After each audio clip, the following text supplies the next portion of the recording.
I'm here to talk about Canadian energy. It's a subject I'm very passionate about.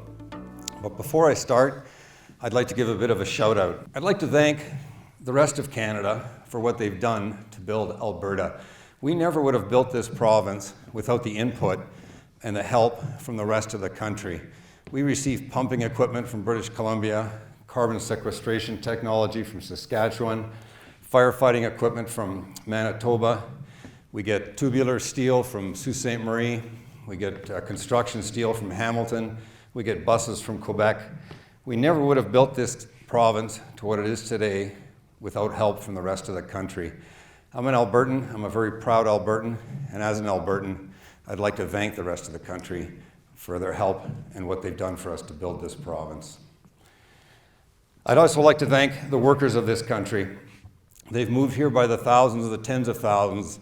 They bring with them their skills, their blood, their sweat, and their tears to build our province.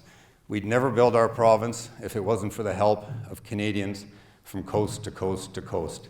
And again, as an Albertan, I want to thank those workers. And of course, they bring more than skills. They also give us great cultural enrichment. I show a few fine Alberta cultural spots here. The one on the right is a grocery store in Grand Prairie. Modern Resources operations are near Grand Prairie. And this is in the international food section in the grocery store. I also want to thank the First Nations of this country, Indigenous Canadians, for their help in building the energy industry and building Alberta. There are 12,000 Indigenous Canadians working in the energy industry. They work with us side by side. They're our friends, our partners, and our colleagues. They provide us many valuable services. I want to thank Indigenous Canadians for helping us build this province. I'd also like to tell you a little bit about myself. You know, those of you that know me, there's quite a few of you here. I'm very passionate about energy. I'm very passionately Canadian. I tell people every chance I get, the day you are born in or immigrate to this country, you have won the lottery of life. What you do with it after that is entirely up to you. I show my own family here. We're a TransCanada family. My wife and I and our son live here in Calgary. My wife's parents are from Quebec City. My mother lives in Toronto. My daughter's an engineer. She works in Halifax for an aerospace firm. We live across this country, and we play across this country. We've hiked the East Coast Trail, the West Coast Trail, the Chilkoot Trail. We've canoed in Yukon, in BC, in Alberta, in Saskatchewan, and Ontario. We ski in the East. We ski in the West. We are a TransCanada family. We live across this country. We play across this country. This is a spectacular country. And you know, on family holidays, it's a bit like a country. Some days are better than others. My wife's thrilled I'm showing this picture. This is on the Yukon River. We canoed the Yukon River to Dawson City. And this was a horrific day. We had huge headwinds. It rained, poured rain all day. We could barely make progress. It was cold. We had to stop and bail our canoes every 20 minutes or half an hour. You can see my kids sitting there thinking, why the hell can't we go to Disneyland like everybody else? So some days as a family are better than others, and it's the same for countries. And right now, this country is having a bad day. The separatist sentiment in Western Canada is at its highest, certainly in the 40 years I've been here. And as a passionate Canadian, that bothers me a lot. I lose sleep over that. Over half of citizens in Saskatchewan and Alberta question our place in Confederation, and even Ontario and BC, a significant portion of the population wonder whether Western Canada has a place in Confederation. That's bad news. We've been fighting over energy and the environment for 20 years now. 20 years we've been fighting, calling each other names, making ridiculous accusations. For 20 years we've been fighting, one side versus the other. It's been a big split. And you know, I show this tweet. This tweet was put out by Ms. Berman the day the federal government announced it's going to proceed with the Trans Mountain Pipeline. Canada, it's time to warrior up. I don't know what that means. I don't know what warrior up means. Are we buying guns? Are we going to civil war? What exactly are we talking about here? Maybe it's time we all just settle down a little bit. Maybe it's time to turn the temperature down a little bit. Let's have a rational, informed discussion. By the way, 2 weeks ago, Ms. Berman won a $2 million US award from a US environmental group to further her work. She represents a group called Stand.Earth. And I don't know what warrior up means, but for $2 million US, you can do a lot of warrioring up. As a Canadian, I am very concerned that we even talk like this. Let's settle down. Let's have an informed conversation. So let's just see where we are. 20 years in, where are we at? This has been the pitch, that if we stop building pipelines, it's all going to be rainbows and unicorns. If we stop building pipelines, we're going to reduce CO2. So that's been the pitch for 20 years now. What's the reality? Well, the reality is we stop building energy infrastructure, stop building pipelines. We're just displacing CO2 to other jurisdictions around the world who have much lower standards than ourselves. We're not reducing CO2 one little bit. We're also hauling a lot more oil by rail now because we haven't built pipelines. I think we all know pipelines are the safest form of transportation for hydrocarbons, but we're hauling by rail more and more every year. And you know, who thinks this is a good idea? It costs us more, it's not as safe, and it's actually more greenhouse gas intensive because it takes more energy to haul it by rail. And who here does not remember the horror of Lac Mégantic? You know, what are we talking about here? Why are we doing this? Why can't we have a rational, informed discussion on energy and do some rational, safe projects?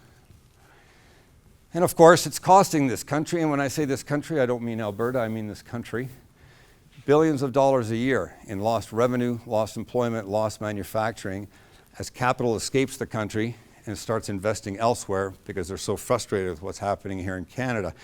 And I'm not talking only about foreign companies leaving, and they've left in droves.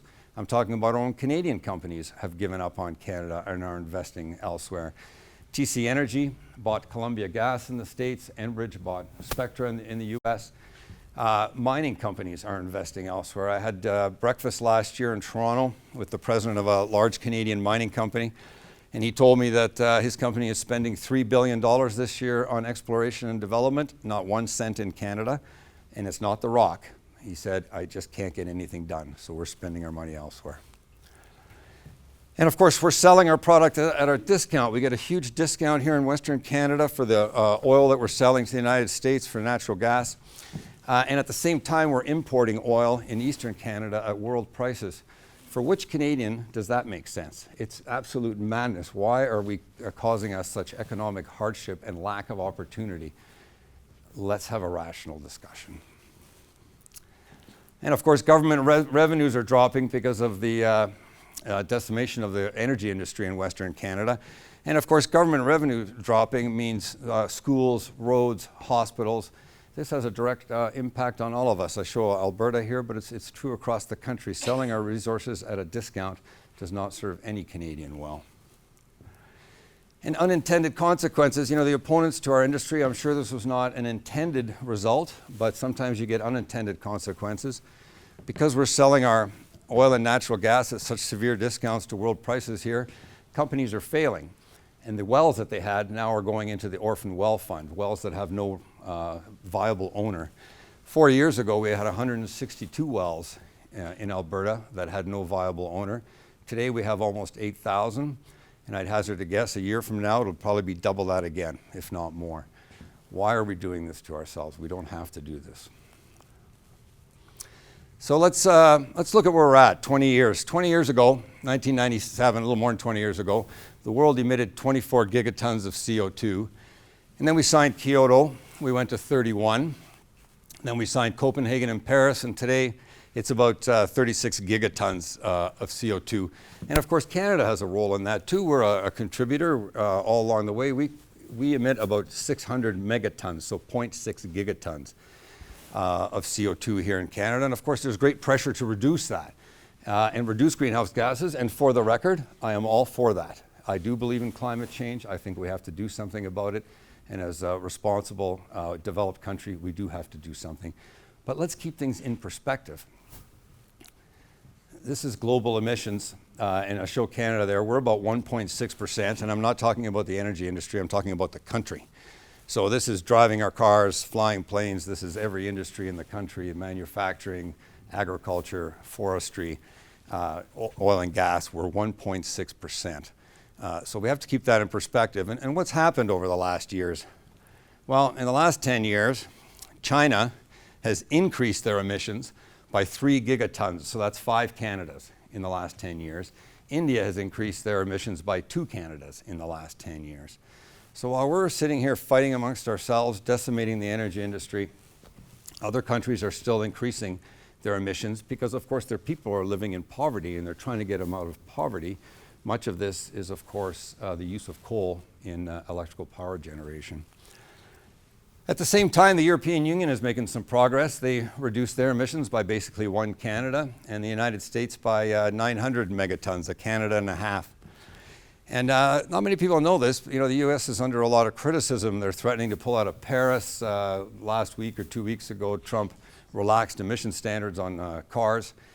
So they're under a lot of criticism. They're bad. You know, they're not doing a good job. They're not responsible. They're actually leading the world in emission reduction. Does anybody know why? Natural gas. They discovered natural gas in cheap, abundant, reliable quantities. So they're displacing coal use in power generation with natural gas. You know, that is the lowest hanging fruit on the planet, is displacing coal. And the United States is doing it in spades, and they're leading the world on reductions. While we sit here and we fight, the United States is actually doing something about emission reductions. And there's Canada. So we've been fighting for 20 years, and we're about flat over the last 10 years. We haven't done anything. So there has to be a better way. We have to start thinking of a more constructive conversation. So what are we doing? Well, we talk about emissions. As I said, I am a believer we have to reduce our emissions, but yet we keep using more and more gasoline every year. Every year we use more and more gas, we drive more, there's more of us. So even though we're all conscious of it, and I think virtually all of us care about it, we're using more and more gas. And I overlay over this the price of gasoline over that time frame. And the price keeps going up, and we don't slow down. We just keep using gasoline. We don't stop. We complain about it. Everybody complains about the price of gasoline, but we don't stop. So our federal government has imposed a carbon tax, and I'm not saying for or against it, just the facts. It's currently about 4.4 cents a liter. It's going to rise to 11 cents a liter over the next few years. And they're saying, finally, it's not free to pollute in this country. And I don't know where some of our federal politicians live, but I'm going to move in right next door because I've never lived anywhere in this country where energy is free. Energy has always cost money.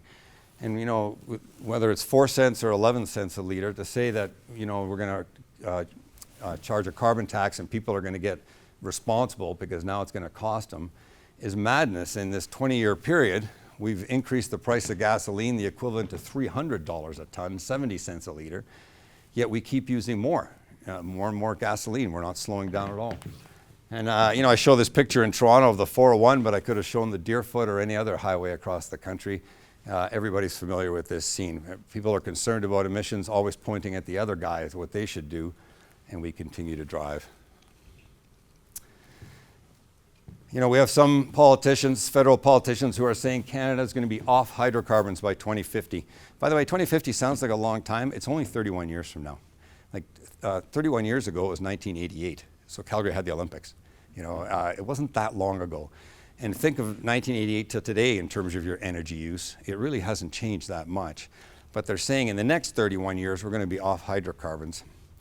I find that an irresponsible statement. I was flying last fall. I was reading The Economist. I tend to read when I fly. I don't watch the movies very often. So I'm reading about the new airport in Istanbul. And you might think, well, what does that have to do with Canadian energy? But I'm reading about this new airport. So in Istanbul, last fall, they opened a new airport. They didn't renovate the airport. They shut it down. They built a brand new one. When it's fully built out, it's designed to handle 200 million passengers a year. One airport, 200 million passengers a year. So a few months later, I'm flying and I read about the new Beijing airport. I'm sure a number of you here have been to Beijing. If you've been to the airport there, it is a marvel of engineering. It is phenomenal. It's ultra modern. It's huge. They've built a second one just as big. So now Beijing has 2 airports. Each one can handle 100 million passengers a year.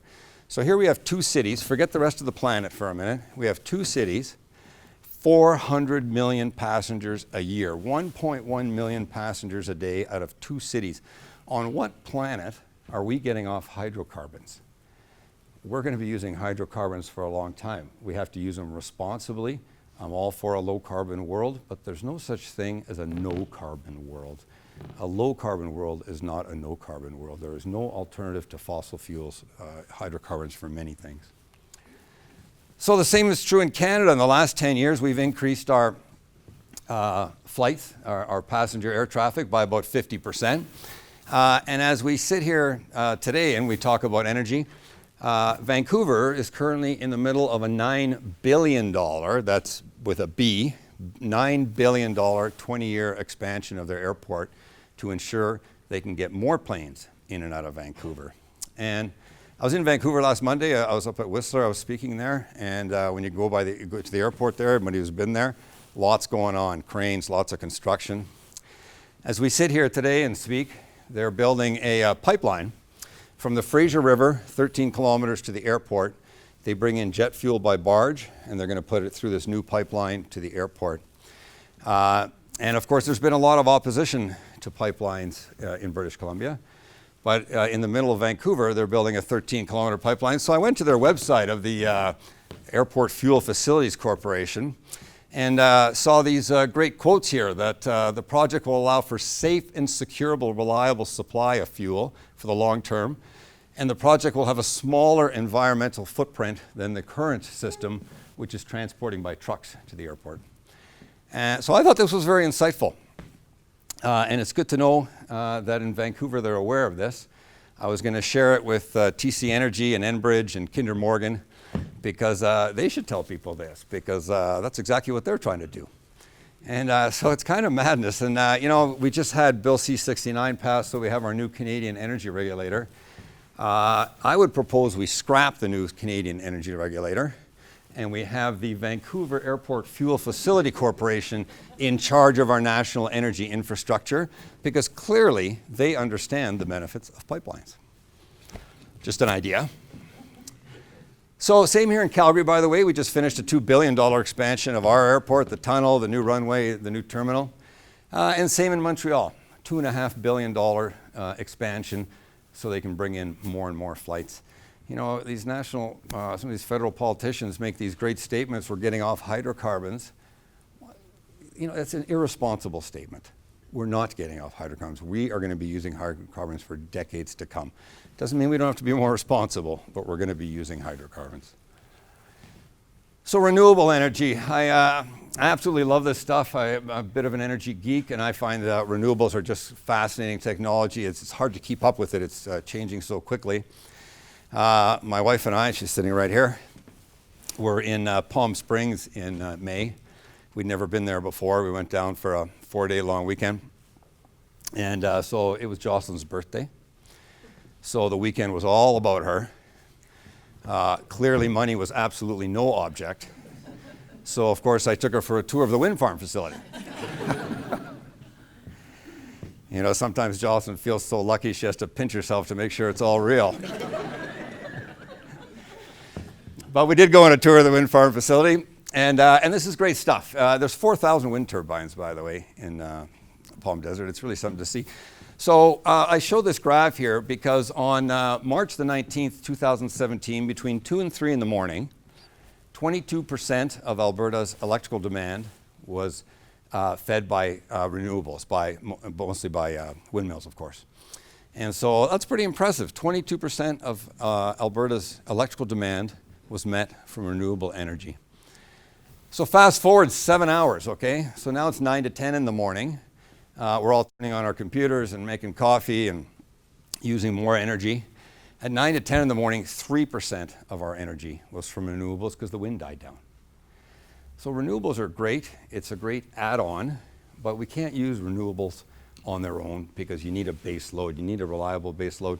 Even in Palm Desert, when my wife and I were there on her very memorable tour of the wind farm, there's 4,000 windmills there. They generate 700 megawatts if they were all going. And there's also an 800 megawatt natural gas-fired power plant there as backup. So people talk about, you know, oh, it's cheaper to build windmills than natural gas plants. Now we should stop building them. You know, it's irresponsible, just build windmills. Well, again, that's an irresponsible statement, or at least not a very knowledgeable statement, because you can build a natural gas plant and not have to build renewables from a reliability standpoint. but you can't build just the renewables without the natural gas. So we need to build both. And to say it's cheaper, that may be true, but when you're building the renewables, you have to build both. So it is more expensive, and I'm not saying we shouldn't spend that money, but it is more expensive. So on average, wind capacity is about 30% efficiency. So 30% of the time you're getting nameplate capacity, 70% of the time you need backup. So when people say to me, we should just build renewables, they're cheaper and this and that, I ask them, which 8 hours of the day would you like to have electricity, and which 16 hours do you want to go without? Because that's really the measure of it with renewables today. And of course, the same is true in solar. This facility is just outside Kimberley in British Columbia. And we're very fortunate in Alberta. I show sunshine here. We have it all here in Alberta. We have a lot of sun, we have a lot of wind, we have oil and natural gas. We're blessed with a lot of energy. But of course, with solar, it's cloudy, the days are short in the winter. Of course, night comes every day, pretty reliable. It's about 20% capacity. So 20% of the time you get nameplate, 80% of the time you need some sort of backup. So what do we do about that? Well, I guess we could build 3 to 5 times the capacity with renewables, but of course if the wind's not blowing and the sun isn't shining, I don't care if you have 50 times capacity, you're not generating electricity. So we need to do what we are doing, but accept it, because it is the reality of our energy. The backup in Ontario is nuclear and hydro. Here in the prairies, Saskatchewan, Alberta, the Maritimes, it's going to be natural gas. And in some places, BC, Ontario, Manitoba, you have hydro. The two are not competing, they're very complementary. You can't have one without the other.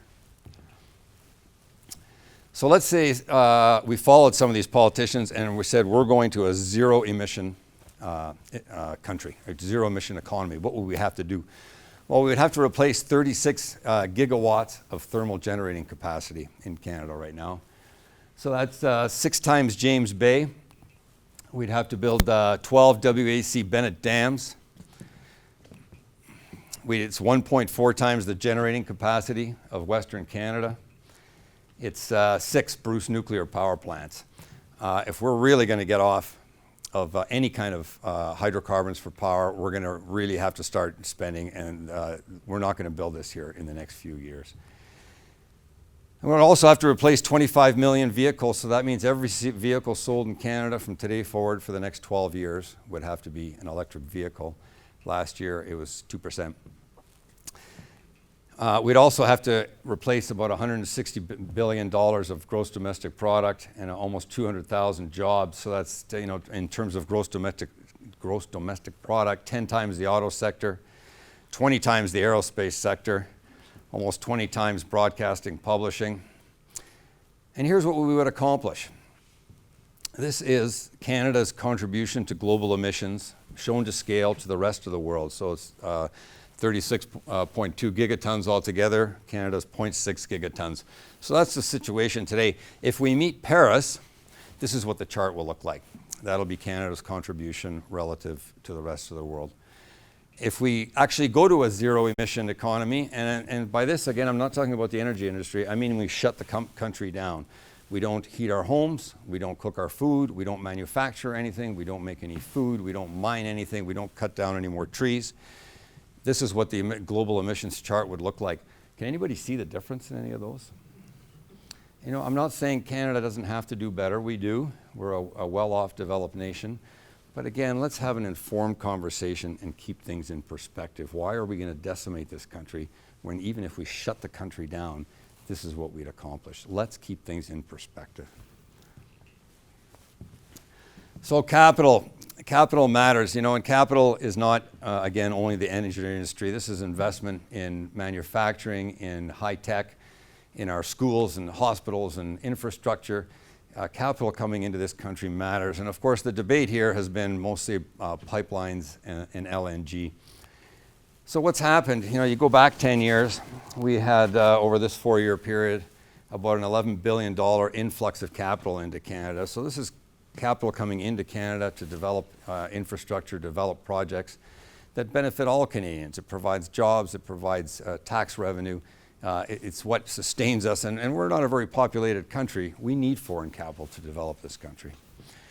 So the fight got heavier and heavier, and here we are today. The last 4 years, we had a $166 billion exodus of capital from this country. That should be a concern to all Canadians. When we have that much capital escaping this country, we're doing something wrong. We have to do better. We have to start a more informed discussion. So here we are 20 years into this fight, and we're at a stalemate. You know, we continue to fight, argue one side versus the other. Everybody's yelling, nobody's listening. We continue to drive, we continue to use and increase our use of hydrocarbons. We still need natural gas for both power generation and to heat our homes and our offices. I'm sure many of you have noticed it gets pretty darn cold in this country. We're flying more and more. We're increasing our environmental liabilities because we don't have a functioning energy industry at this moment. Foreign capital is a virtual stampede, to use a well-known phrase here in Calgary, is a stampede out of the country. You know, that's not a good thing. And of course, our federal deficits just keep increasing because capital is escaping this country. And again, that's a loss of employment, it's a loss of tax revenue, it's a loss of tax base going forward, both corporate and personal.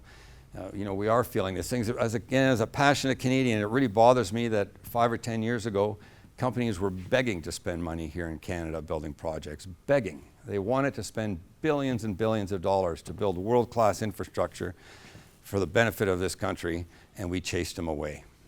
Let's put our thinking caps on. Let's start doing things a little differently. So we've shot ourselves in the foot. 20 years of fighting, we're not reducing emissions. You know, the special interest groups aren't winning. The energy industry isn't winning. Canada's not winning. So maybe, just maybe, it's time for Plan B. Let's do things a little differently. So let me talk about Plan B. In December, Joss and I went to a movie. We went to see First Man. Who's seen it, First Man? A few people. It's about Neil Armstrong landing on the moon. And I know there's a few of us here who are old enough to remember when Neil Armstrong stepped on the moon. And for those of you that are old enough, we're the fortunate ones. That was the greatest moment in the history of mankind. The whole world stopped that day and watched a human being step on the moon. It was an absolutely incredible day. And in that movie was this speech that John F. Kennedy gave in 1961 where he said, before this decade is out, we're going to put a man on the moon and we're going to bring him home safely. Fast forward, 8 years, 2 months later, Neil Armstrong stepped on the moon. NASA did not have a book, Man on the Moon for Dummies. This is how you get there. They had to figure everything out. They had to design it. They had to test it. 3 astronauts died on the launch pad when Apollo 1 burned up on the launch pad. But in 8 years and 2 months, they sent man onto the moon and brought them home safely. An absolutely incredible accomplishment. So fast forward to Canada, 2011, Christy Clark, former Premier of BC. We're going to have 1 LNG plant going by 2015 and 3 by 2020. Of course, we're going to have none by 2020. It took us 7 years and 1 month just to say, hey, that's a good idea. We didn't invent LNG. It's being made all over the world. Other people are benefiting from producing it. There's countries, mostly in Asia, begging for it because they want to reduce their emissions because they're using mostly coal. And so it took us 7 years and 2 months just to say, gee, swell idea. You know, what happened to us? We need a bit of a moonshot mentality back that we can get things done. It's going to be 14 years before it's up and going and fully operational. 14 years here in this country to build something that's being built all over the world. You know, we need to get a bit of a moonshot mentality here in Canada and start talking about what we can do, not what we can't do. And with all due respect to Neil Armstrong, I superimposed the Canadian flag here over this famous moonshot landing. But we need to get some courage and mojo and start building this country again. Can you imagine being on a Canadian trade mission right now, going anywhere in the world, and saying to your counterparts in Asia or Europe or United States, wherever, saying, hey, I've got a great deal for you. You can go invest somewhere else in the world right now, and in the next 8 years, you can put man on Mars. Or you can come to Canada and get stuck in a regulatory quagmire for 8 years. Come on down. No wonder capital is escaping this country. You know, we have to do things differently. So, of course, the big debate is infrastructure versus the environment. And it's a fight, one versus the other. Well, why don't we do both? They are not mutually exclusive. So what can we do? Well, the lowest hanging fruit in this country is efficiency. We don't talk very much about efficiency. We're also busy fighting with each other. That this is really the lowest hanging fruit in this country because 80% of our electricity is already non-greenhouse gas emitting. So efficiency is driving smaller cars. 70% of us in this room, next time we buy a car, is a pickup truck or SUV, and I'm not pointing fingers. Jocelyn and I own an SUV as well. Why is that? Why don't we buy smaller, more efficient cars? Is our lifestyle really going to change that much? We have to start thinking about this. Light bulbs, of course, and better windows. We love windows here, get the light in and everything else, but we're still building houses with double glazed windows. Why is that? Why aren't the building standards higher? Efficiency is the lowest hanging fruit. We can do that. We don't need any new technology. It's all available, but we need some education and we need some mindset. Of course, we should continue to replace coal-fired with natural gas. We're doing that here in Alberta. We're going to be off coal within 4 years, which is remarkable. We should build renewables where it makes sense. And it doesn't make sense everywhere. 2 weeks ago it was announced Alberta's going to build, or Greengate Power is going to build a 400 megawatt solar facility here in Alberta, which is fantastic. So let's build it where it makes sense. Let's develop our energy infrastructure in this country. Let's develop it to the highest environmental standards in the world with full Indigenous consultation, because that's what we do here in Canada. But let's develop it. Let's develop it for the benefit of Canadians and for the benefit of people in the world who don't have energy or clean energy. We are part of the solution. We're not part of the problem. And of course, let's share our ingenuity. I give some examples here of carbon sequestration, and on the left, the photographs are some modern resources technology that we've developed. Zero methane emission natural gas and oil sites. We're pretty good here in Canada. When I spent most of my career in investment banking, I used to travel around the world, and I worked with a firm. We did energy transactions around the world. We had offices in Singapore and Buenos Aires, London, England, Houston, Denver, Calgary. I traveled all over the world to energy centers. Everywhere I went, people regarded Canada as the gold standard of energy development. They looked to us for knowledge, for technology to develop oil and gas responsibly. And I met Canadians working all over the world who were doing exactly that. Anywhere else you go in the world and you tell people you're in the Canadian oil and gas industry, people in the industry, they will give you respect because they recognize us for the high standards we have. It's only here in Canada that you can't wear your I Love Energy shirt on Parliament Hill. What happened? How did our conversation ever get so offside? It's time to start a rational, informed conversation. And of course, we should export our Canadian technology. I give a few examples here, carbon engineering, a couple others. These are technologies which either take CO2 out of the air or out of flue gas for sequestration or to make products that can be sold, valuable products. If we're going to have a big impact on emissions, we have to get outside Canada. As I said, we could shut this country down. We're only 1.6%. So it's time for Plan B. Let's start talking about what we can do, not what we can't do. And so what would happen if we did that? Well, currently we're losing, and it depends on differentials and the price of oil, so it's a big range, but somewhere between $15 and almost $40 billion a year because we're selling our natural resources at discount prices. So that's somewhere between $2 and $6 billion in lost royalty and tax revenue for our governments. So I just took the midpoint of that. There's not a lot of science to this, but what could we do if we had an extra $4.4 billion a year to spend? Well, we could build 3 large health campuses in this country every year. We could build almost a full Gordie Howe Bridge every year, $300 million of trade every single day with the United States. That's a good thing for this country. We could end Indigenous boil water advisories in this country twice every single year. We have First Nations in this country who have had boil water advisories for over 20 years. As a Canadian, I find that shameful. That's disgraceful. I'm not proud of that. Last week it was in the paper that a community north of Thunder Bay had to be evacuated because they didn't have safe drinking water. It's untenable, it's unthinkable to me that in this country, people do not have safe, reliable drinking water. What are we thinking? We could solve that twice every single year if we just built some infrastructure. We could build 1 gigawatt of renewable power every year. We could build 1,300 kilometers of high voltage transmission lines every year. We have a lot of renewable energy in this country. It's in the wrong places because of provincial boundaries and basically infighting. We don't have transmission lines across the country. We could build that, all with just from building world-class energy infrastructure in this country. We could do that every year.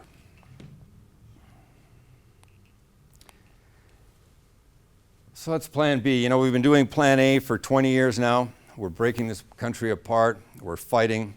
We're just transferring CO2 emissions to other parts of the world. We haven't done a thing about reducing CO2.